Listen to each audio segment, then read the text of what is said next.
കർത്താവിന്റെ വിലയേറിയ നാമത്തിന് പിന്നെയും മഹത്വം ഉണ്ടാകട്ടെ. എബ്രായ ലേഖനം 13-ാം അധ്യായം അതിന്റെ 20-21 വാക്യങ്ങളെ ആധാരമാക്കി യഥാസ്ഥാനപ്പെടുക എന്ന ഒരു തലക്കെട്ടിൽ ദൈവജനമായിരിക്കുന്ന നമുക്ക് ഒരു യഥാസ്ഥാനത്വം ആവശ്യമാണ് എന്ന് തിരുവെഴുത്ത് വെളിപ്പെടുത്തുന്ന വ്യത്യസ്ത മേഖലകളിലൂടെ കഴിഞ്ഞ ചില ആഴ്ചകൾ നമുക്ക് യാത്ര ചെയ്യുവാൻ ദൈവത്തിന്റെ ആത്മാവ് നമ്മെ സഹായിച്ചു.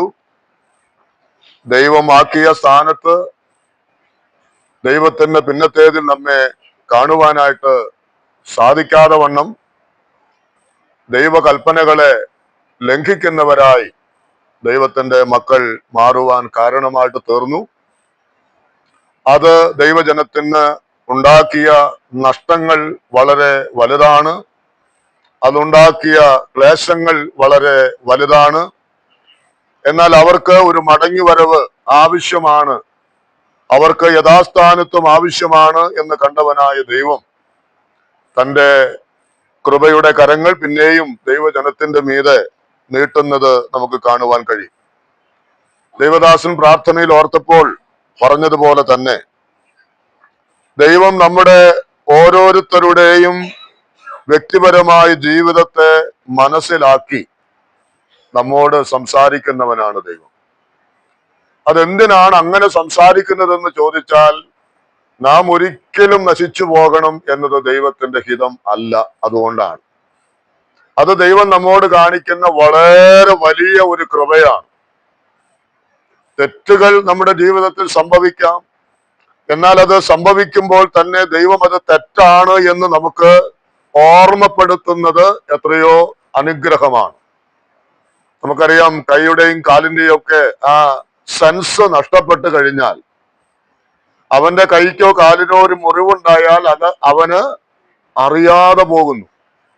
അതുണ്ടാക്കുന്ന ഭവിഷ്യത്ത് എത്ര വലുതാണ് എന്ന് നമുക്കറിയാം. എന്നാൽ നമ്മുടെ കാലിൽ സെൻസ് ഉള്ള ഒരാളുടെ കാലിൽ ഒരു ചെറിയ മുറിവ് പറ്റിയാൽ അപ്പോൾ തന്നെ അത് തലച്ചോറ് നമുക്ക് അറിവ് തരുന്നു. അതിന് നമ്മൾ മരുന്ന് കണ്ടെത്തുന്നു, നമ്മൾ ചികിത്സിക്കുന്നു, അത് സൗഖ്യമാകുന്നു. ഇത് തന്നെയാണ് ദൈവം നമ്മോടുള്ള ബന്ധത്തിലും ചെയ്യുന്നത്. നാം നമ്മുടെ ജീവിതത്തിൽ കുറവുകളില്ലാതെ ഇരിക്കുക എന്നുള്ളതല്ല. കുറവുകൾ ഉണ്ടാകും. എന്നാൽ അതിന് പരിഹാരം അതാത് ദിവസങ്ങളിൽ അതാത് നിമിഷങ്ങളിൽ ദൈവത്തിന്റെ ആത്മാവ് ഏതെങ്കിലുമൊക്കെ മുഖേന ആരോടെങ്കിലുമൊക്കെ കൂടെ നമ്മോട് ഈ ദൈവം സംസാരിക്കും. അപ്പോൾ അതിന് നമ്മൾ ആമേൻ പറയുമെങ്കിൽ നമ്മുടെ ജീവിതത്തിലും പരിഹാരത്തിന് സാധ്യതയുണ്ട് എന്ന് നമ്മൾ മറന്നു പോകരുത്. നാം കഴിഞ്ഞ ദിവസത്തിൽ ഒക്കെ ഓർത്തു, സഹോദരൻ പ്രാർത്ഥനയിൽ ഓർത്തതുപോലെ തന്നെ ഈ ദൈവം തന്റെ വചനം നമുക്ക് തന്നത് നാം പ്രമാണിക്കുക എന്ന ലക്ഷ്യം മാത്രമല്ല, അത് നമ്മുടെ തലമുറകളിലേക്കും പകർന്ന് കൊടുക്കേണ്ടത് വളരെ ആവശ്യമാണ്. എന്നാൽ നാം കഴിഞ്ഞ ആഴ്ചയിൽ ന്യായാധിപന്മാരുടെ പുസ്തകം 2-ാം അധ്യായം അതിന്റെ 10-ാമത്തെ വാക്യത്തിൽ നിന്ന് നാം കണ്ട ഒരു കാര്യമുണ്ട്. യഹോവയെയും അവന്റെ പ്രവൃത്തികളെയും അറിയാത്ത വേറെ ഒരു തലമുറ ഉണ്ടായി. അങ്ങനെ വേറെ ഒരു തലമുറ ഉണ്ടാകുവാൻ കാരണമെന്താണ്? ഒന്ന്, നാം അത് കണ്ടു. ഇത് തലമുറകളോട് നമ്മൾ പറഞ്ഞില്ല, അവരെ ആ കാര്യം പഠിപ്പിച്ചില്ല, അവരെ അതിനെ പരിശീലിപ്പിച്ചില്ല എന്നുള്ളതാണ്.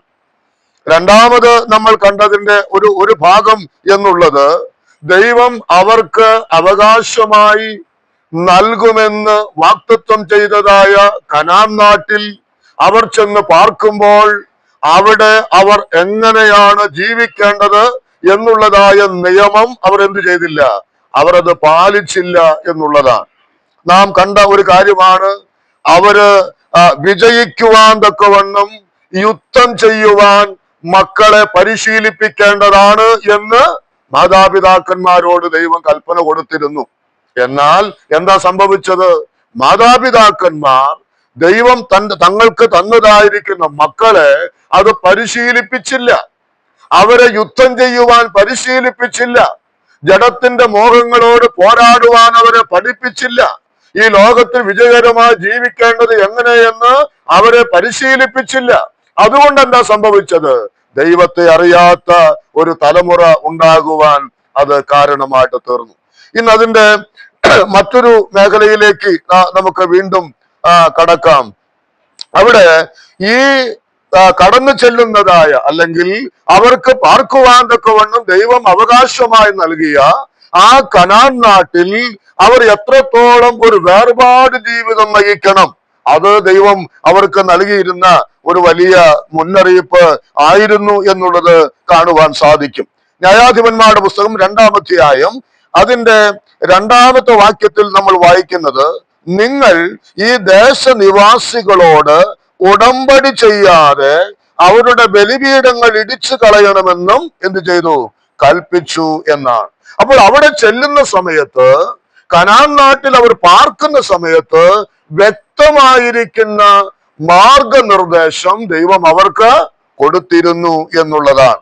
അവിടെ അവര് ഉടമ്പടി ചെയ്യരുത് എന്ന് പറയുമ്പോൾ no league with the inheritance in land എന്നാണ്. ആ ദേശത്തുള്ള യാതൊരു അവകാശങ്ങളുമായിട്ടും ആളുകളുമായിട്ടും അവരെന്ത് ചെയ്യാൻ പാടില്ല?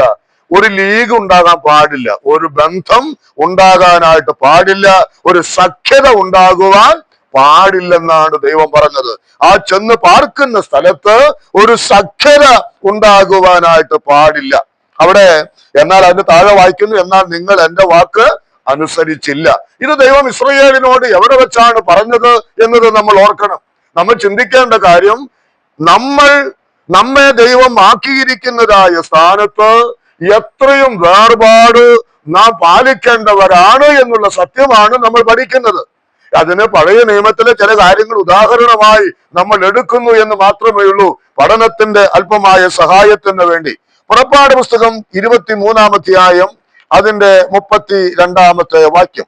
പുറപ്പാട് പുസ്തകം 23-ാം അധ്യായത്തിന്റെ 32-ാമത്തെ വാക്യത്തിൽ 32-33 വാക്യങ്ങളിൽ, അവരോടെങ്കിലും അവരുടെ ദേവന്മാരോടെങ്കിലും നീ ഉടമ്പടി ചെയ്യരുത്, നീ എന്നോട് പാപം ചെയ്യുവാൻ അവർ ഹേതുവായി തീരാതിരിക്കേണ്ടതിന് അവർ നിന്റെ ദേശത്ത് വസിക്കരുത്. അപ്പൊ ദൈവം അവർക്ക് അവകാശമായി കൊടുക്കുവാൻ നിശ്ചയിച്ചിരുന്ന കനാൻ ദേശത്ത് ചെല്ലുമ്പോൾ അവിടെ ഉള്ളതായിരിക്കുന്ന ജാതികള് നമ്മൾ കഴിഞ്ഞ പ്രാവശ്യം കണ്ടു, ഏതാണ്ട് 50-ൽ താഴെ വരുന്ന വ്യത്യസ്തമായിരിക്കുന്ന ജാതികളാലാണ് ഇവർ ചെന്ന കനാൻ ദേശത്തൊക്കെ അവർ പാർത്തുകൊണ്ടിരിക്കുന്നത്. അവരെ എന്ത് ചെയ്യണം? അവരെ അവിടെ നിന്ന് നീക്കിക്കളയണം. അവരോട് കനിവുണ്ടാകുവാൻ പാടുള്ളതല്ല. അവരുമായിട്ട് ഒരു സഖ്യത ഉണ്ടാകുവാൻ നമുക്ക് പാടില്ല എന്ന് ദൈവം വ്യക്തമായി അവരോട് പറഞ്ഞിരുന്നതായി നമുക്ക് കാണുവാൻ കഴിയുന്നു. അതിന്റെ തന്നെ പുറപ്പാട് പുസ്തകത്തിന്റെ തന്നെ 34-ാം അധ്യായം അതിന്റെ 12-ാമത്തെ വാക്യം. പുറപ്പാട് പുസ്തകം 34:12, നീ ചെല്ലുന്ന ദേശത്തിലെ നിവാസികളോട് നീ ഒരു ഉടമ്പടി ചെയ്യാതിരിപ്പാൻ കരുതിക്കൊള്ളുക, അല്ലാഞ്ഞാൽ അത് നിന്റെ മധ്യേ ഒരു കെണിയായിരിക്കും. അവിടെ ചെല്ലുമ്പോൾ അവിടെ പാർക്കുന്ന ജാതികളുമായിട്ട് എന്ത് ചെയ്യാൻ പാടില്ല? ഒരു ഉടമ്പടി, ഒരു കരാറിലേക്ക് വരുവാനായിട്ട് പാടില്ല എന്നതാണ് അവിടെ നമുക്ക് കാണുവാൻ കഴിയുന്നത്. ഇനി ആവർത്തന പുസ്തകം 7-ാം അധ്യായത്തിന്റെ അതിന്റെ 2 മുതലുള്ളതായിരിക്കുന്ന വാക്യങ്ങൾ വായിക്കുമ്പോൾ അവിടെ 1-ാമത്തെ വാക്യം മുതൽ അവിടെ ജാതികളുടെ പേരൊക്കെ പറഞ്ഞിട്ട് പറയുകയാണ്, നിന്റെ ദൈവമായ യഹോവ അവരെ നിന്റെ കയ്യിൽ ഏൽപ്പിക്കുകയും നീ അവരെ തോൽപ്പിക്കുകയും ചെയ്യുമ്പോൾ അവരെ നിർമൂലമാക്കി കളയണം.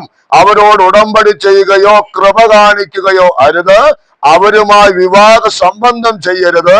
നിന്റെ പുത്രിമാരെ അവരുടെ പുത്രന്മാർക്ക് കൊടുക്കുകയോ അവരുടെ പുത്രിമാരെ നിന്റെ പുത്രന്മാർക്ക് എടുക്കുകയോ ചെയ്യരുത്. എത്രയോ ശക്തമായിരിക്കുന്ന ഉപദേശങ്ങളാണ് ദൈവത്തിന്റെ ദാസനായിരുന്ന മോശ മുഖാന്തരം അവരോട് കൽപ്പിച്ചത്. നിങ്ങൾ ചെല്ലുന്ന ദേശത്തുള്ളവരുമായി ഒരു കാരണവശാലും എന്തുണ്ടാകാൻ പാടില്ല? ഒരു സഖ്യത ഉണ്ടാകുവാൻ പാടില്ല. അവരുമായിട്ട് ഒരു ബന്ധമുണ്ടാകുവാനായിട്ട് പാടില്ല. പ്രത്യേകിച്ച് പറയുന്നു, അവരുമായിട്ട് ഒരു വിവാഹ ബന്ധത്തിൽ ഒരു കാരണവശാലും ഏർപ്പെടുവാനായിട്ട് പാടുള്ളതല്ല എന്ന് നാം അവിടെ വായിക്കുന്നു. ഇനി യോശുവായുടെ പുസ്തകം 23-ാം അധ്യായത്തിന്റെ 7-ാമത്തെ വാക്യം, നിങ്ങളുടെ ഇടയിൽ ശേഷിച്ചിരിക്കുന്ന ഈ ജാതികളോട് നിങ്ങൾ ഇടകലരരുത്. അല്ലെ, അവിടെയും വായിക്കുന്നു, നിങ്ങൾ എന്ത് ചെയ്യരുത്? ആ ജാതികളുമായിട്ട് നിങ്ങൾ ഇടകലരരുത് എന്നാണ് അതിന്റെ 12-13 വാക്യങ്ങൾ. യോശുവ 23:12-13. അല്ലാതെ നിങ്ങൾ വല്ല പ്രകാരം പിന്തിരിഞ്ഞ് നിങ്ങളുടെ ഇടയിലുള്ള ഈ ശേഷം ജാതികളോട് ചേർന്ന് വിവാഹ സംബന്ധം ചെയ്യുകയും നിങ്ങൾ അവരോടും അവർ നിങ്ങളോടും ഇടകലരുകയും ചെയ്താൽ നിങ്ങളുടെ ദൈവമായ യഹോവ മേലാൽ ഈ ജാതികളെ നിങ്ങളുടെ മുമ്പിൽ നിന്ന് നീക്കിക്കളകയില്ലെന്നും നിങ്ങളുടെ ദൈവമായ യഹോവ നിങ്ങൾക്ക് തന്നിരിക്കുന്ന ഈ നല്ല ദേശത്ത് നിന്ന് നിങ്ങൾ നശിച്ചു പോകും വരെ അവർ നിങ്ങൾക്ക് കൊടുക്കും കെണിയും വിലാപ്പുറത്ത് ചമ്മട്ടിയും കണ്ണിൽ മുള്ളുമായിരിക്കുമെന്നും അറിഞ്ഞുകൊള്ളുവീൻ. എത്ര കർശനമാണല്ലേ! അവർ ചെന്ന് പാർക്കുന്ന ഇടങ്ങളിലുള്ളതായ അന്യജാതികളോട് ഒരു കാരണവശാലും ഒരു കൂട്ടുകൂടുവാൻ അവർക്ക് അനുവാദം ഇല്ല എന്ന് തന്നെയാണ്. ഈ കാര്യം നമുക്കറിയാം. കൊരിന്ത്യ ലേഖനത്തിൽ 2 കൊരിന്ത്യ ലേഖനം 6-ാം അധ്യായത്തിലേക്ക് വരുമ്പോ അവിടെ പൗലോസ് അപ്പോസ്തലൻ പറയുന്നത് നാം പലപ്പോഴും അത് ഓർത്തിട്ടുള്ള വേദഭാഗം തന്നെയാണ്. നാം വിചാരിക്കും ഇതൊക്കെ പഴയ നിയമത്തിൽ ഇസ്രായേലിനോടുള്ള ബന്ധത്തിലുള്ള കൽപ്പനകളാണ്. ശരിയാണ്. നമുക്കറിയാം 10 കൽപ്പനകൾ തന്നിട്ടുള്ളതിൽ അതിലേതാണ് നമുക്ക് ഒഴിവാക്കി നിർത്താനായിട്ടുള്ളത്? ഒന്നും തന്നെയില്ല. എല്ലാം ആ ദൈവത്തിന്റെ ധാർമ്മികമായ നിലവാരത്തെ അതിന്റെ അത്യുച്ചത്തിൽ നിർത്തുന്നതായ സകല കൽപ്പനകളും പ്രമാണിക്കുവാൻ പുതിയ നിയമസഭയ്ക്കും എന്തുണ്ട്? കടപ്പാടുകളുണ്ട്. ചില ആചാരപരമായ കാര്യങ്ങൾ മാത്രമാണ് പഴയ നിയമത്തിലുള്ളത്. നാം പിന്തുടരേണ്ട ആവശ്യമില്ലാത്തതുള്ളൂ. പുതിയ നിയമത്തിൽ നമുക്ക് പിന്തുടരുവാൻ, അതും വിശുദ്ധിയിൽ പിന്തുടരുവാനുള്ള ആലോചനകളും ആചാരങ്ങളും നമുക്കുണ്ട്. അപ്പോൾ തന്നെ പഴയ നിയമത്തിൽ ധാർമ്മികമായ മൂല്യങ്ങൾ ഉയർന്നു നിൽക്കുന്നതായ എല്ലാ കൽപ്പനകളും പ്രമാണിക്കുവാൻ പുതിയ നിയമസഭയായ നമുക്കും ബാധ്യതയുണ്ട്. അതുകൊണ്ടല്ലേ നമ്മുടെ കർത്താവും അപ്പോസ്തലന്മാരും എല്ലാം തന്നെ ആ സുവിശേഷങ്ങളിലും ലേഖനങ്ങളിലും പഴയ നിയമത്തിലെ വാക്യങ്ങൾ കോട്ട് ചെയ്താണ് അവർ ഉപദേശം പഠിപ്പിച്ചത്. അപ്പോൾ അതുകൊണ്ട് പഴയ നിയമ കാര്യങ്ങൾ മറക്കുവാൻ പാടുള്ളതല്ല. നാം 2 കൊരിന്ത്യ ലേഖനം 6-ാം അധ്യായം അതിന്റെ 14-ാമത്തെ വാക്യം മുതൽ നമുക്ക് അറിയാകുന്ന വാക്യമാണ്. ഞാൻ അതെല്ലാം വായിക്കുന്നില്ല. അവിടെ വായിക്കുന്നത്, നിങ്ങൾ അവിശ്വാസികളോട് ഇണയില്ലാ പിണ കൂടരുത്. ഞാനത് വിശദീകരിക്കാം, ഇപ്പോഴല്ല, അടുത്ത ഒരു നിമിഷം കഴിയുമ്പോ. അവിശ്വാസികളോട് ഇണയില്ലാ പിണ കൂടരുത്, അവരുമായിട്ടൊരു സംബന്ധം ഉണ്ടാകരുത് എന്ന് പറയാനുള്ള കാരണം ഇന്ന് വായിച്ചപ്പോൾ എനിക്ക് മനസ്സിലാക്കാൻ കഴിഞ്ഞത്, അവർ അധർമ്മത്തിന് അടിമകളാണ്, അവർ ഇരുളിന് അടിമകളാണ്, അവർ ബലിയാലിന് അടിമകളാണ്, അവർ വിഗ്രഹങ്ങൾക്ക് അടിമകളാണ്, അവർ അശുദ്ധമായതിന് അടിമകളാണ്. അതിന്റെ 14 മുതൽ 17 വരെയുള്ള വാക്യങ്ങളിൽ വായിക്കുമ്പോൾ അതാണ് നമുക്ക് കാണുവാൻ കഴിയുന്നത്. അവിശ്വാസികളുമായി ഇണയില്ലാ പിണ കൂടരുത് എന്ന് പറഞ്ഞാൽ അവരുമായിട്ട് മിണ്ടരുത് എന്നോ, അവരോടൊരുമിച്ച് ജോലി ചെയ്യരുതെന്നോ, അവരോടൊരുമിച്ച് ഭക്ഷണം കഴിക്കരുതെന്നോ അല്ല അവിടെ നമ്മൾ വായിക്കുന്നത്. പക്ഷേ അവരുമായിട്ട് എന്ത് ചെയ്യാൻ പാടില്ല? ഇണയില്ലാ പിണ കൂടരുത്. ഇണയില്ലാ പിണ കൂടരുത് എന്ന് പറയുമ്പോൾ അവിടെ ഒരു വാക്ക് പറഞ്ഞിരിക്കും. നമുക്കറിയാം, ഈ നേരത്തെ പറഞ്ഞ അതേ വാക്യം തന്നെയാണ്, ഒരു സഖ്യം ഉണ്ടാകാനായിട്ട് പാടില്ല. ഇവിടെ ഈ കൊരിന്ത്യ ലേഖനത്തിൽ ഇണയില്ലാ പിണ എന്നതിന് യോക്ഡ് എന്ന വാക്കാണ് ഉപയോഗിച്ചിരിക്കുന്നത്. യോക്ക് എന്ന് പറഞ്ഞാൽ നുകം എന്നാണ് അതിന്റെ അർത്ഥം. ഇവിടെ ഇരിക്കുന്ന കുഞ്ഞുങ്ങൾക്കൊക്കെ അതിന്റെ അർത്ഥം പറഞ്ഞ് മനസ്സിലാകില്ല. യോക്ക് എന്ന് പറഞ്ഞാൽ നുകം. പണ്ട് കാലത്ത്, ഇപ്പോഴും പല സ്ഥലങ്ങളിലും നിലമുഴുവാൻ വേണ്ടി ഉപയോഗിക്കുന്നതായ ഒരു ഉപകരണമാണ്. അതിന്റെ 2 തലക്കിലും ഓരോ കന്നാലികളെ പൂട്ടി ആ 2 മൃഗങ്ങളെ തമ്മിൽ ബന്ധിപ്പിക്കുന്നതിന് വേണ്ടി ഉപയോഗിക്കുന്ന ഉപകരണമാണ് ഈ യോക്ക് എന്ന് പറയുന്നത്. അത് യോജിക്കുന്നവർ മാത്രമേ അതിൽ പങ്കെടുക്കാൻ പാടുള്ളൂ. ഇവിടെ ദൈവത്തിന്റെ ആത്മാവ് പറയുകയാണ്, ഈ തരത്തിൽ അവിശ്വാസികളുമായി എന്ന് പറഞ്ഞാൽ വിഗ്രഹങ്ങളെ ആരാധിച്ചും ഇരുളിൽ നടന്നും അഥവാ പാപത്തിൽ ജീവിച്ചും അതുപോലെ തന്നെ ദൈവവുമായിട്ട് ബന്ധമില്ലാതെയുമുള്ള ആളുകളുമായിട്ട് നമുക്ക് എന്ത് ചെയ്യാൻ പാടില്ല?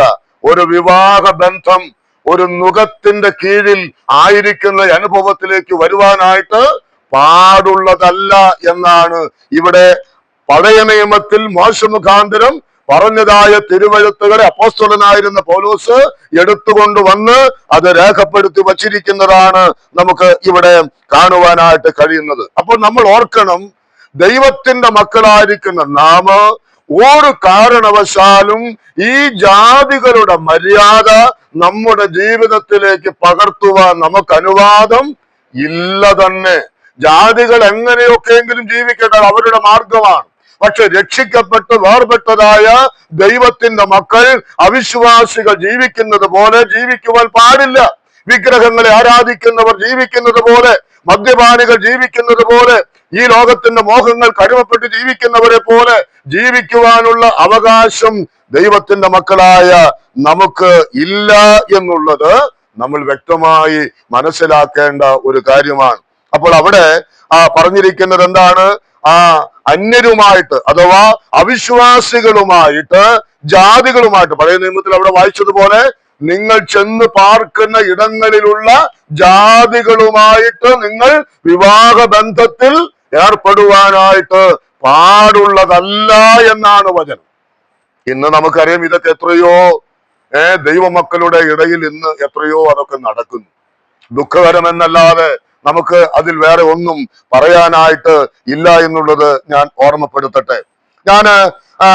അതുപോലെ തന്നെ ചില കാര്യങ്ങൾ കൂടെ അതുമായിട്ട് ഒന്ന് ബന്ധപ്പെടുത്തി പറയാനായിട്ട് താല്പര്യപ്പെടുകയാണ്. വിവാഹവുമായിട്ട് ബന്ധപ്പെട്ട് തന്നെയാണ്. നാം ഇവിടെ വായിച്ചതുപോലെ അവിശ്വാസികളുമായി ഇണയില്ലാ പിണക്കൂടരുത്. അപ്പോൾ തന്നെ വിവാഹ ജീവിതത്തിന്റെ ആ മൂല്യവും കൂടെ ഇതിനോടുള്ള പഠനത്തോടുള്ള ബന്ധത്തിൽ അതൊന്ന് പറയണമെന്ന് ഒരു ചിന്ത വന്നതുകൊണ്ട് അതും കൂടെ അങ്ങ് പറയാം എന്ന് വിചാരിക്കുകയാണ്. നാം മത്തായിയുടെ സുവിശേഷം 19-ാം അധ്യായത്തിന്റെ 6-ാമത്തെ വാക്യത്തിൽ നമ്മൾ വായിക്കുന്നുണ്ട്, ദൈവം യോജിപ്പിച്ചതിന് മനുഷ്യൻ എന്ത് ചെയ്യാൻ പാടില്ല? വേർപിരിക്കാൻ പാടുള്ളതല്ല. നമ്മുടെ കുടുംബങ്ങളെല്ലാം മനസ്സിലാക്കേണ്ട കാര്യമാണ്. ഇന്നത്തെ പേപ്പറിലാണോ അതോ എവിടെയോ ഞാൻ മനോരമ പേപ്പറിൽ തന്നെ ചർച്ച കണ്ടു. ഒരു വിവാഹം കഴിഞ്ഞാൽ 10 വർഷം കഴിയുമ്പോൾ ഒരു സ്ത്രീ പറഞ്ഞിരിക്കുന്നത് 10 വർഷം കഴിയുമ്പോൾ എഗ്രിമെന്റ് പുതുക്കണമെന്നാണ്. വേറൊരു സ്ത്രീ പറഞ്ഞു 20 കൊല്ലം കഴിയുമ്പോൾ ആ വ്യവസ്ഥകൾ പുതുക്കണം. എന്തിനാ? ആ 10ഓ 20ഓ വർഷം കഴിയുമ്പോൾ അവരുടെ ജീവിത നിലവാരങ്ങൾ മെച്ചപ്പെട്ടു വരുമ്പോ എനിക്ക് ഇന്ന് ആയിരിക്കുന്ന ഈ പുരുഷനെ വിട്ട് വേറൊരു പുരുഷനുമായിട്ട് ജീവിക്കാനുള്ള ഒരു കരാറ് കല്യാണത്തിന് മുമ്പേ ഉണ്ടാക്കി വെക്കണം. ഇത് നാളെ നമ്മുടെ ഭാരതത്തിൽ ഇങ്ങനൊരു നിയമം വന്നാൽ ആരും അത്ഭുതപ്പെടേണ്ടതില്ല. ഇന്നത്തെ മനോരമ പേപ്പറിൽ നിങ്ങൾ വായിച്ചാൽ അതിന്റെ എഡിറ്റോറിയൽ പേജിൽ അത് നമുക്ക് വായിക്കാനായിട്ട് സാധിക്കും. എത്ര അപകടകരമേറിയ ചിന്തയിലാണ് ഇന്നത്തെ പെൺവർഗം മുൻപോട്ട് പോകുന്നത്. അവർ പറയുന്നത് കല്യാണത്തിന് മുമ്പ് തന്നെ കരാറുണ്ടാക്കണം. 10 കൊല്ലം കഴിഞ്ഞാൽ ഞങ്ങൾക്ക് വേണമെങ്കിൽ പിരിഞ്ഞു പോകാമെന്നുള്ള വ്യവസ്ഥ ഇപ്പോൾ തന്നെ എഴുതി വെക്കണം. എവിടെ കിടക്കുന്നു കാര്യങ്ങള്? ദൈവം പറഞ്ഞിട്ട് ദൈവത്തിന്റെ പ്രമാണം എന്താണ്? ദൈവം യോജിപ്പിച്ചതിനെ മനുഷ്യൻ വേർപിരിക്കരുത് എന്നാണ്. ഒരു കാരണവശാലും അങ്ങനെ വേർപിരിയുവാനുള്ള ഒരു നിയമം ദൈവത്തിന്റെ ജനത്തിന് ദൈവം അനുവദിക്കുന്നില്ല. ലോകമക്കൾ അങ്ങനെയൊക്കെ ഉണ്ടായേക്കാം. ഇന്ന് ഏതെല്ലാം തരത്തിലുള്ളതായിരിക്കുന്ന ബന്ധങ്ങളാണ് ഇന്ന് ഉണ്ടായിക്കൊണ്ടിരിക്കുന്നത്, അതൊക്കെ നിങ്ങൾക്ക് അറിയാവുന്ന കാര്യമാണ്. അപ്പൊ ദൈവം യോജിപ്പിച്ചതിനെ മനുഷ്യൻ വേർപിരിക്കരുത് എന്ന് പറയുമ്പോൾ ഒരു കാര്യം കൂടെ ഞാൻ വിവാഹം നടത്തുന്ന സമയത്ത് നിങ്ങൾ കേട്ടിട്ടുണ്ടാകുമല്ലോ. ഒരു സ്ത്രീയും പുരുഷനും തമ്മിൽ വിവാഹം കഴിഞ്ഞാൽ അവരെ തമ്മിൽ വേർപിരിക്കുന്നതിന് വേണ്ടുന്നതായ ഒരു ആലോചനയും ഒരു പ്രവൃത്തിയും ആരുടെ ഭാഗത്തു നിന്നും ഉണ്ടാകുവാൻ പാടുള്ളതല്ല. അപ്പന്റെ ഭാഗത്തു നിന്നോ അമ്മയുടെ ഭാഗത്തു നിന്നോ സഹോദരങ്ങളുടെ ഭാഗത്തു നിന്നോ ഉണ്ടാകുവാൻ പാടുള്ളതല്ല. അത് സ്വർഗത്തിലെ ദൈവത്തോട് ചെയ്യുന്ന കഠിന പാപമാണ്. കാരണം ദൈവം അരുത് എന്ന് പറഞ്ഞ ഒരു കാര്യത്തെ സഹായിക്കുവാൻ അപ്പന്റെ പേരോ അമ്മയുടെ പേരോ സഹോദരങ്ങളോ ആര് തന്നെയുമാകട്ടെ അതിന് ബന്ധപ്പെട്ടാൽ അത് കഠിന ശാപത്തിലേക്ക് വഴിതെളിക്കൂ. കാരണം എന്താണ്? അവർ ലംഘിക്കുന്നത് ദൈവത്തിന്റെ വചനമാണ്. ജാതികളിൽ നിന്ന് വിവാഹം കഴിക്കരുത്, അത് നിയമലംഘനമായിരിക്കുന്നത് പോലെ ദൈവം പറഞ്ഞിരിക്കുന്ന കാര്യമാണ്. തമ്മിൽ യോജിപ്പിച്ചതിനെ മനുഷ്യൻ വേർപിരിക്കാൻ പാടുള്ളതല്ല. അത് കേട്ടപ്പോൾ അന്നത്തെ ആളുകൾ ചോദിച്ച കാര്യം നമുക്കറിയാം. മോശയുടെ കാലത്ത് അങ്ങനെയൊക്കെ ഉണ്ടായിട്ടുണ്ടല്ലോ. ഒരുത്തനെ ഒരുത്തിയെ ഇഷ്ടമല്ല എങ്കിൽ എഴുതി കൊടുത്ത് വേറെ ഭാര്യയെ സ്വീകരിക്കാം എന്നുണ്ടല്ലോ. അവിടെ കർത്താവ് പറയുന്നുണ്ട് അവരുടെ ഹൃദയകാഠിന്യ നിമിത്തമാണ് അത് അനുവദിച്ചത്. എന്നാൽ ദൈവത്തിന്റെ മക്കളായ പുതിയ നിയമ സഭയോട് ദൈവത്തിന് എന്താ പറയാനുള്ളത്? അത് ഇസ്രായേൽ ജനത്തിന്റെ ഹൃദയകാഠിന്യ നിമിത്തം പറഞ്ഞതാണ്. പുതിയ നിയമത്തിന് അങ്ങനെ ഒരു വ്യവസ്ഥയില്ല. പുതിയ നിയമസഭയ്ക്ക് എന്റെ ഭാര്യ ഹൃദയകാഠിന്യമുള്ളവളാ, അതുകൊണ്ട് ഞാൻ അങ്ങ് വേണ്ട എന്ന് വെക്കുന്നു, അങ്ങനെ പറയാൻ പുതിയ നിയമത്തിൽ എന്തില്ല, വ്യവസ്ഥയില്ല. പുതിയ നിയമത്തിന്റെ വ്യവസ്ഥ ദൈവം യോജിപ്പിച്ചു, മനുഷ്യൻ അതിനെ വേർപിരിക്കരുത് എന്നുള്ളതാണ്. അത് പറയുമ്പോൾ കർത്താവ് പറയുന്ന ഉത്തരം അതിന്റെ 8-ാമത്തെ വാക്യത്തിലുണ്ട്. ആദിയിൽ അങ്ങനെ അല്ലായിരുന്നു. ആദിയിൽ അങ്ങനെ അല്ലായിരുന്നു. ഏതായി അവിടെ പറയുന്ന ആദി? ആദമിന്റെയും ഹവ്വയുടെയും ജീവിതത്തിലേക്കാണ് പോകുന്നത്. ആദിയിൽ അങ്ങനെ അല്ലായിരുന്നു. എങ്ങനെയല്ലായിരുന്നു? എനിക്ക് തോന്നുകയാണ് ഇന്ന് എന്റെ ഭാര്യ എനിക്ക് വേണ്ട. അങ്ങനെ ആദിയിൽ ഉണ്ടായിരുന്നില്ല. ഇന്നൊരുത്തി തീരുമാനിക്കണം ഇന്ന് എനിക്ക് എന്റെ ഭർത്താവിനെ വേണ്ട. ആദിയിൽ അങ്ങനെ ആയിരുന്നില്ല. ആദിയിൽ എങ്ങനെയായിരുന്നു? ദൈവം യോജിപ്പിച്ചു, അവർ തമ്മിൽ ഒരു ദേഹമായി തീരുന്നു. അതാണ് കുടുംബ ജീവിതത്തിന്റെ മഹത്വം എന്ന് പറയുന്നത്. എന്നാൽ ഇന്നത്തെ തലമുറ, ഇവിടെയിരിക്കുന്ന കുഞ്ഞുങ്ങളും പിള്ളേരൊക്കെ കേട്ടുകൊള്ളുക, അങ്ങനെ ഒരു വ്യവസ്ഥ ദൈവവചനത്തിൽ ഇല്ല. എങ്ങനെ ഒരു വ്യവസ്ഥ? ദൈവം യോജിപ്പിച്ചാൽ അത് ആ കരാർ എങ്ങനെയാണ്? മരണം വരെ എന്നാണ്. അവരെ കൈക്ക് പിടിച്ച് ദൈവത്തിന്റെ സഭയുടെ മധ്യത്തിൽ ആ ദൈവദാസൻ ഒരു പ്രഖ്യാപനം നടത്തും. എന്ത്? ഇന്ന് ഇവർ തമ്മിൽ ആരായിരിക്കുന്നു? ഭാര്യ ഭർത്താക്കന്മാർ ആയിത്തീർന്നിരിക്കുന്നു. ഇന്ന് അനേകര് അതിനെ ന്യായീകരിക്കുകയാണ്. വിവാഹമോചനത്തിന് വേണ്ടി കേസ് കൊടുക്കുമ്പോൾ അതിനെ ന്യായീകരിക്കുന്ന ഒരുപാട് ആളുകളുണ്ട്. അവർ തമ്മിൽ ഭാര്യ ഭർത്താക്കന്മാരാകുന്നത് കിടക്ക പങ്കിട്ടതിന് ശേഷമാണ് എന്നാണ് ഒരു വാദം. അത് തെറ്റാണ്. അങ്ങനെയെങ്കിൽ പരസ്യമായിട്ട് അവിടെ പ്രഖ്യാപിക്കേണ്ട കാര്യമുണ്ടോ? അവിടെ അത് പ്രഖ്യാപിക്കേണ്ട കാര്യമില്ല. അവരൊരാഴ്ച കഴിഞ്ഞിട്ട് വീണ്ടും വന്ന് പ്രഖ്യാപിച്ചാൽ മതി. എന്നാൽ ദൈവത്തിന്റെ വചനം അപ്രകാരം തന്നെ ദൈവദാസന്മാർ പ്രഖ്യാപിക്കുമ്പോൾ ആ നിമിഷം മുതൽ തന്നെ അവരാരായി തീർന്നിരിക്കുന്നു? ഭാര്യ ഭർത്താക്കന്മാർ ആയിത്തീർന്നിരിക്കുന്നു. അതുകൊണ്ട് ദൈവം യോജിപ്പിച്ചതിനെ മനുഷ്യൻ വേർപിരിക്കുവാൻ ഒരു കാലത്തും ദൈവം അനുവദിച്ചിട്ടില്ല. ആദിയിൽ അങ്ങനെയല്ലായിരുന്നു. ഇനി അതിന്റെ 9-ാമത്തെ വാക്യത്തിലേക്ക് വരുമ്പോൾ, ഭാര്യയെ ഉപേക്ഷിച്ച് മറ്റൊരുത്തിയെ വിവാഹം കഴിക്കുന്നവൻ വ്യഭിചാരം ചെയ്യുന്നു. അയ്യോ, ഇന്നത്തെ എത്ര കേസുകളാണ് ഇന്ന് നടക്കുന്നത്, എത്ര വിവാഹങ്ങളാണ് ഇന്ന് ഇതുപോലെ നടക്കുന്നത്. കല്യാണം കഴിഞ്ഞു 1 മാസം കഴിഞ്ഞു, 2 മാസം കഴിഞ്ഞു, ഡിവോഴ്സായി. അപ്പോഴത്തേക്കും ചെറുക്കനോ പെണ്ണിനോ അടുത്ത ആലോചനകൾ വരുന്നു, അടുത്ത വിവാഹം നടക്കുന്നു. അതിന് എല്ലാവരും അങ്ങ് കൂട്ടുകൂടുന്നു. ഇന്ന് അതൊരു പാഷനായിട്ട് മാറിയിരിക്കുകയാണ്. ഒരു കുറ്റബോധവും ആ കാര്യത്തിൽ ആർക്കുമില്ല. എന്തൊരു വലിയ മഹാപാതകമാണ് തങ്ങൾ ചെയ്യുന്നത് എന്ന് ആരും അത് ധരിക്കുന്നില്ല. അവർ ചെയ്യുന്നത് എന്താണ്? വ്യഭിചാരമാണ്. ഈ വ്യഭിചാരികൾക്ക് സ്വർഗം കിട്ടുമോ? ഡോക്ടർ പുഷ്പരാജ് എന്ന് പറയുന്ന ഒരു വലിയ ദൈവദാസനുണ്ട്. തന്റെ ഒരു പ്രസ്താവന ഇപ്രകാരമായിരുന്നു: ഈ നിലയിൽ വിവാഹം കഴിക്കുന്നവർ അവർ മരിക്കുന്നത് വരെ അവർ വ്യഭിചാരം ചെയ്യുന്നു, സ്വർഗം അവർ കണി കാണത്തില്ലെന്നാണ്. അങ്ങനെയെങ്കിൽ ദൈവം ഒരുപാട് പേരോടത് ആ നിലയിൽ ചെയ്യേണ്ടതായിട്ട് വരും. പ്രിയപ്പെട്ടവരെ, അങ്ങനെ ഒരു മാർഗം ദൈവത്തിന്റെ വചനത്തിൽ ഇല്ല. വിവാഹമോചനം അത് ഞാൻ വെറുക്കുന്നു, അതാണ് ദൈവം പറയുന്നത്. അല്ലെങ്കിലല്ലേ വിവാഹമോചനത്തെ ഞാൻ വെറുക്കുന്നുവെന്നാണ്. അപ്പോൾ ഭാര്യയെ ഉപേക്ഷിച്ച് മറ്റൊരുത്തിയെ വിവാഹം കഴിക്കുന്നവൻ വ്യഭിചാരം ചെയ്യുന്നത് പോലെ ഭർത്താവിനെ ഉപേക്ഷിച്ച് മറ്റൊരു ഭർത്താവിനോടുകൂടെ പാർക്കുന്നവളും ആരാണ്? അവളും വ്യഭിചാരം ചെയ്യുന്നു എന്ന് തന്നെയാണ്. 1 കൊരിന്ത്യർ ലേഖനം 7-ാം അധ്യായം 10-ാമത്തെ വാക്യത്തിലും അതുമായി ബന്ധപ്പെട്ട ഉപദേശമാണ് അവിടെ വായിക്കുന്നത്. ഭാര്യ ഭർത്താവിനെ പിരിയരുത് എന്നാണ്. ലൂക്കോസ് 16:18 മത്തായി 5:32 അവിടെയൊക്കെ വായിക്കുന്നത് ഇതേ ഉപദേശം തന്നെയാണ്. ഞാനത് വിശദീകരിക്കുന്നില്ല. ഇത്രയും പറഞ്ഞ് അവിടെ നിന്ന് ഞാൻ പോകട്ടെ. ദൈവം നമ്മോട് പറഞ്ഞിരിക്കുന്നു, ദൈവം യോജിപ്പിച്ചതിനെ മനുഷ്യൻ വേർപിരിക്കരുത്. മറ്റൊന്ന്, ഭാര്യയെ ഉപേക്ഷിക്കുവാനോ ഭർത്താവിനെ ഉപേക്ഷിക്കുവാനോ വചനം വ്യവസ്ഥ നൽകുന്നില്ല.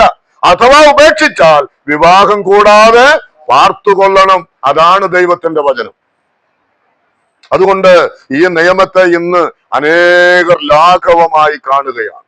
എത്രയോ സഭകളിൽ ഇങ്ങനെയുള്ളതായിരിക്കുന്ന ആളുകളുടെ എണ്ണം ഇന്ന് പെരുകിയിരിക്കുകയാണ്.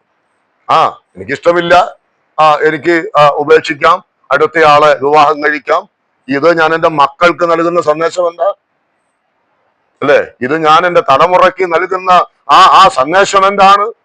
ഇതാണ് ഇസ്രായേൽ മക്കൾക്ക് സംഭവിച്ചത്. അവർ തങ്ങളുടെ മക്കൾക്ക് പറഞ്ഞു കൊടുക്കേണ്ടതായിരിക്കുന്ന വചനത്തെ പറഞ്ഞു കൊടുക്കാതിരുന്നത് മൂലം ദൈവമില്ലാത്ത ഒരു തലമുറ ഉണ്ടാകാൻ കാരണമായി. ഇന്ന് ഈ വ്യഭിചാരം ചെയ്ത് ജീവിക്കുന്നവരുടെ തലമുറകളുണ്ടല്ലോ. നിങ്ങൾ വിചാരിക്കുന്നു അവര് ദൈവത്തെ അറിയുമെന്ന്. ദൈവം കരുണ കാണിച്ചാരും രക്ഷിക്കില്ല എന്നല്ല. ആ മക്കൾ എന്ത് തെറ്റ് ചെയ്തു? മക്കളോട് ദൈവം കരുണ കാണിക്കട്ടെ. എന്നാൽ അവർ പിന്നത്തേതിൽ ദൈവമില്ലാത്ത തലമുറയായി മാറുന്നെങ്കിൽ നമ്മൾ ഒരു അത്ഭുതവും അതിൽ വിചാരിക്കേണ്ടതില്ല എന്നത് നാം ഓർത്തിരിക്കണം. അപ്പോൾ പ്രിയമുള്ളവരെ, ഈ പറയുന്ന ജാതികളുമായിട്ട്, അവിശ്വാസികളുമായിട്ട് യാതൊരു തരത്തിലുമുള്ളതായിരിക്കുന്ന ബന്ധം പാടുള്ളതല്ല. അവരുമായിട്ടുള്ള ഒരു സഖ്യത ഉണ്ടാകുവാനായിട്ട് പാടുള്ളതല്ല. അവരെ നീക്കം ചെയ്യണം എന്നുള്ളതാണ് ദൈവത്തിന്റെ വചനം അവർക്ക് നൽകിയിരുന്നത്.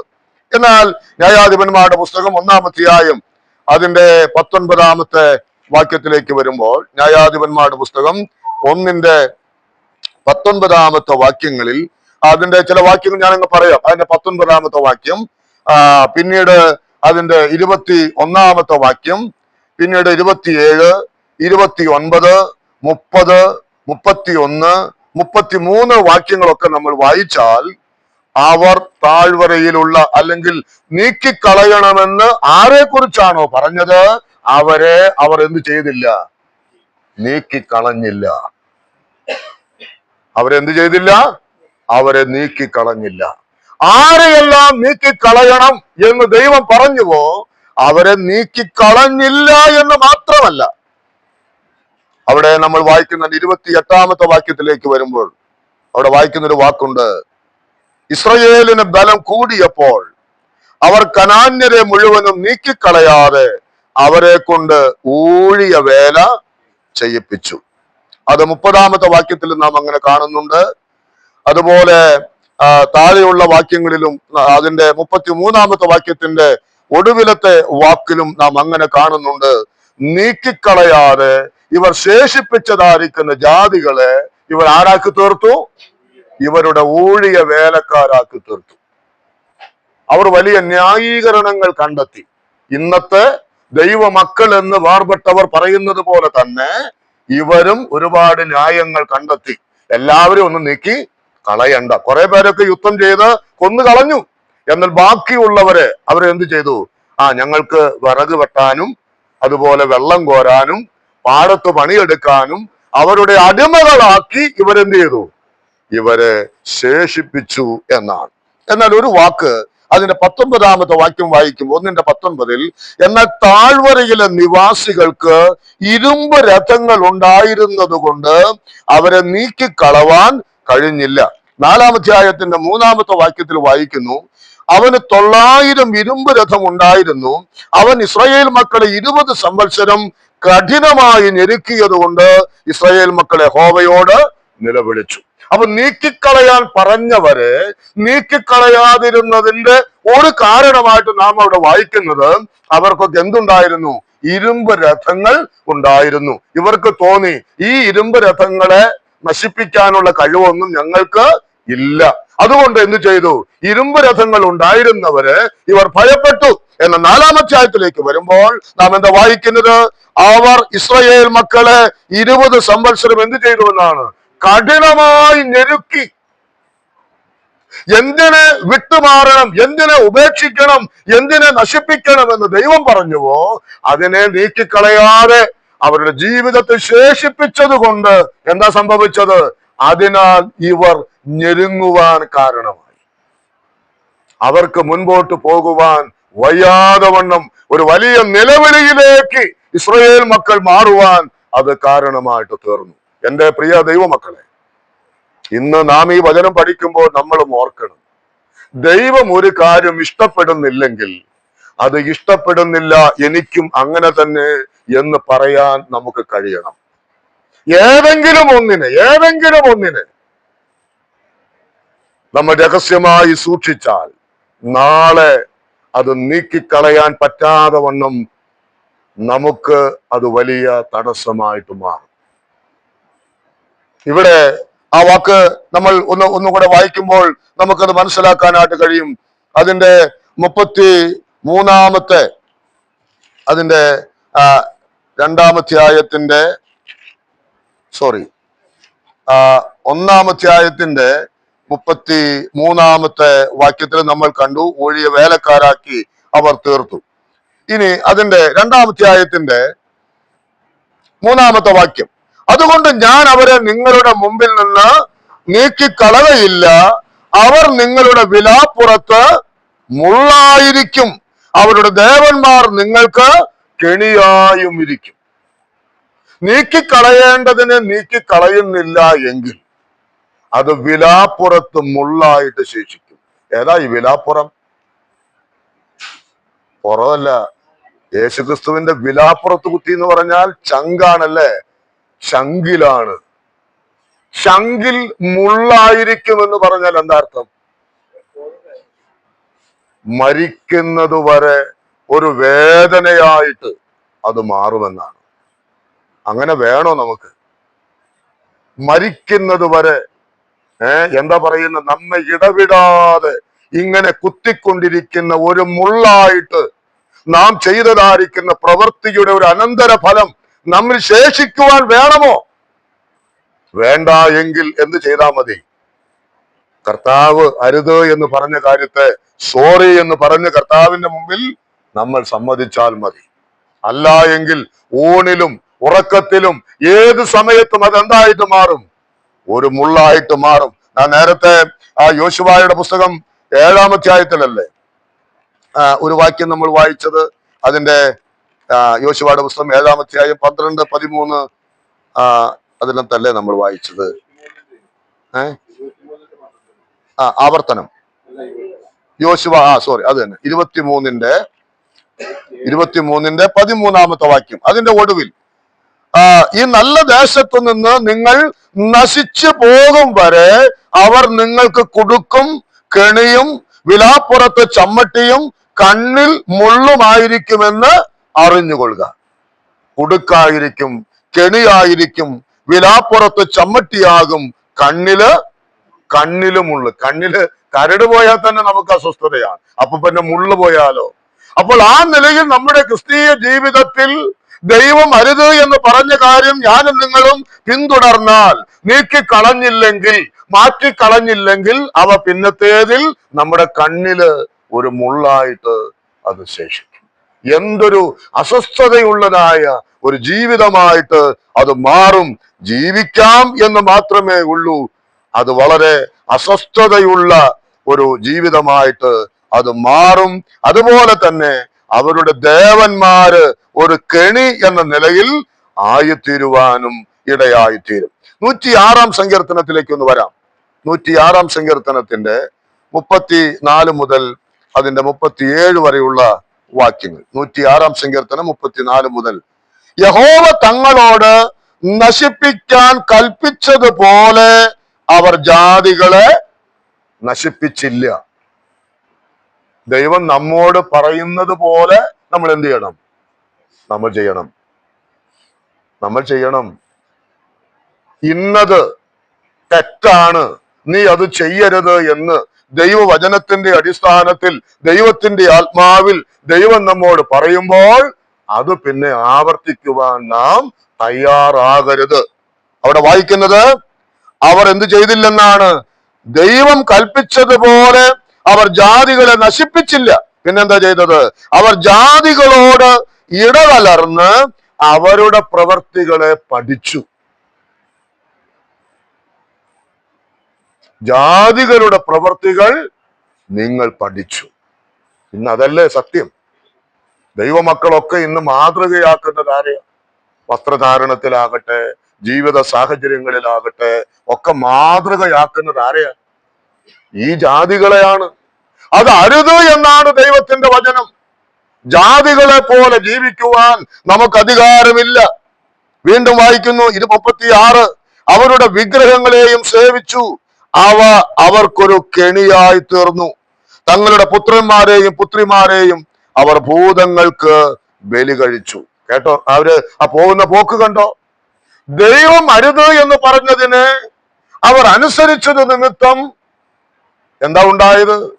അവരുടെ മക്കൾ ദേവന്മാർക്ക് ചെന്ന് ബലി കഴിക്കുന്ന അവസ്ഥയിലേക്ക് മാറ്റപ്പെട്ടു. എന്തൊരു അപകടകരമായ ഒരു അനുഭവമാണ്. മക്കൾ ദൈവത്തെ അറിയാതെ പോയെങ്കിൽ അതിന്റെ ഉത്തരവാദി ആരാണ്? ഈ മാതാപിതാക്കളാണ്, അന്നുണ്ടായിരുന്ന ആ തലമുറയാണ്.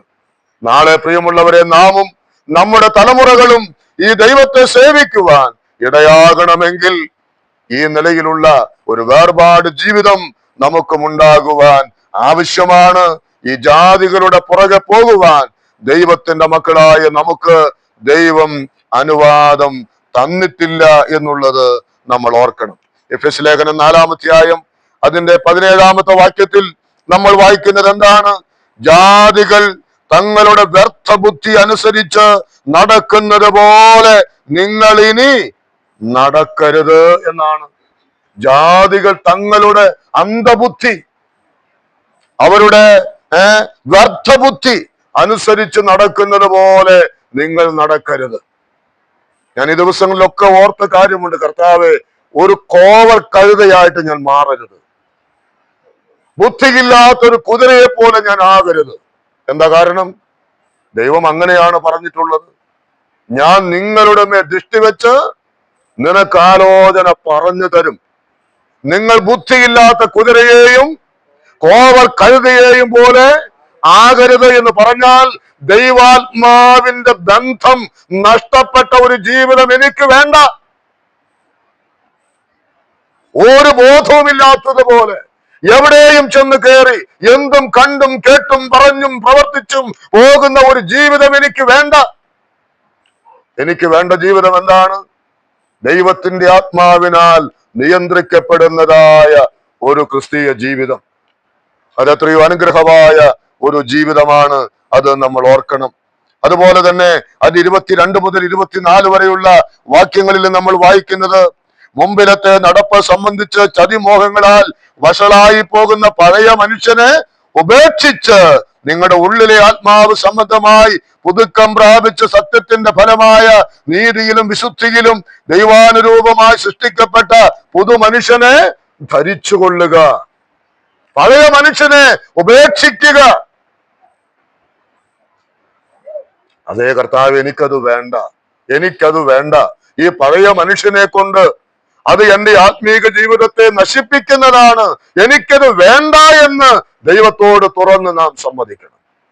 നാം അത് പറയണം. എനിക്ക് വെറും ഒരു കഴുതയെ പോലെ ആകേണ്ട കർത്താവേ, എനിക്ക് ഈ പഴയ മനുഷ്യൻ്റെതായിരിക്കുന്ന ഒരു സ്വഭാവവും എനിക്ക് വേണ്ട എന്ന് പറയാൻ നമുക്ക് കഴിയണം. ഗലാത്യ ലേഖനം 5-ാം അധ്യായം 19 മുതലുള്ള ആ 21 വരെയുള്ള വാക്യങ്ങളിൽ നമുക്കറിയാം ജഡത്തിൻ്റെതായ പ്രവർത്തികൾ. നമുക്കത് കാണാതെ അറിയാവുന്ന വാക്യങ്ങളാണ്. ദൈവത്തോട് പറയണം, കർത്താവേ, ഈ ജഡത്തിന്റെ പ്രവർത്തികൾ എനിക്ക് വേണ്ട. അങ്ങ് ഈ വക പ്രവർത്തിക്കുന്നവർ ദൈവരാജ്യം അവകാശമാക്കില്ലെന്ന വചനം. അങ്ങനെയെങ്കിൽ കർത്താവേ, ഈ തരത്തിലുള്ള ജഡത്തിന്റെ പ്രവർത്തികൾ എനിക്ക് വേണ്ട. അത് ചെയ്തിട്ടുള്ള ലാഭം എനിക്ക് വേണ്ട, അത് ചെയ്തിട്ടുള്ള നന്മ എനിക്ക് വേണ്ട എന്ന് ദൈവത്തോട് പറയാൻ നമുക്ക് കഴിയണം. 1 തെസ്സലോനിക്ക ലേഖനം 5:5, 1 തിമോത്തിയോസ് 1:5, ഇരുട്ടിന്റെ പ്രവർത്തികളെ നാം വെച്ചു കളഞ്ഞ് വെളിച്ചത്തിന്റെ ആയുധവർഗം നാം ധരിക്കണം. നാം ദൈവത്തോട് പറയണം, കർത്താവേ, ഈ ഇരുട്ടിന്റെ യാതൊരു പ്രവർത്തികളും എനിക്ക് വേണ്ട.